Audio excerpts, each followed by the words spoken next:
It's the end of December 2016, and we have very little daylight now, probably only around 7 hours a day, and we rarely get it very, very cold. But as you can see, this morning it's quite cold. It's probably about -5 C, and I leave my trees out all year, mainly because we never really get it much colder than -5.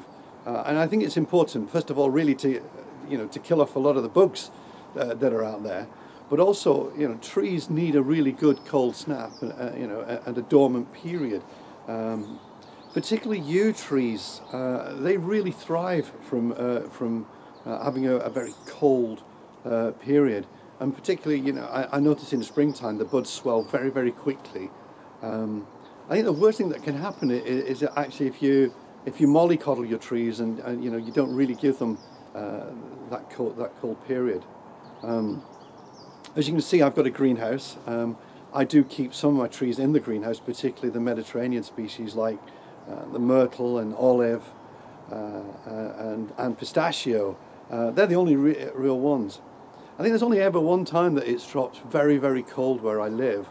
It got down to about -17, and those trees that were in very shallow pots, I did move inside, but that's over 10 years ago now, and we've never really had it that bad. I think the worst thing that can possibly happen with trees in winter are really cold winds, that will desiccate, I think that's the right word, the fine branches, and you will lose a lot of fine branches. Now, I don't grow maples. The reason I don't grow maples is because really here in the north of England we don't get as much sun as I would like. My garden particularly is quite damp. That's why hawthorns and blackthorns and yew trees really do thrive in my garden, and that's why I specialise in those. So my advice, particularly if you live in an area close to me, is leave your trees out all year. They're fine.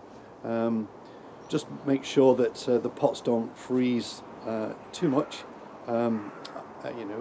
If you've got pots that are like a ball or a globe or curve up inward, then they could swell up and crack. So just be careful of those. But I don't have any of those, so most of my pots don't have internal curves.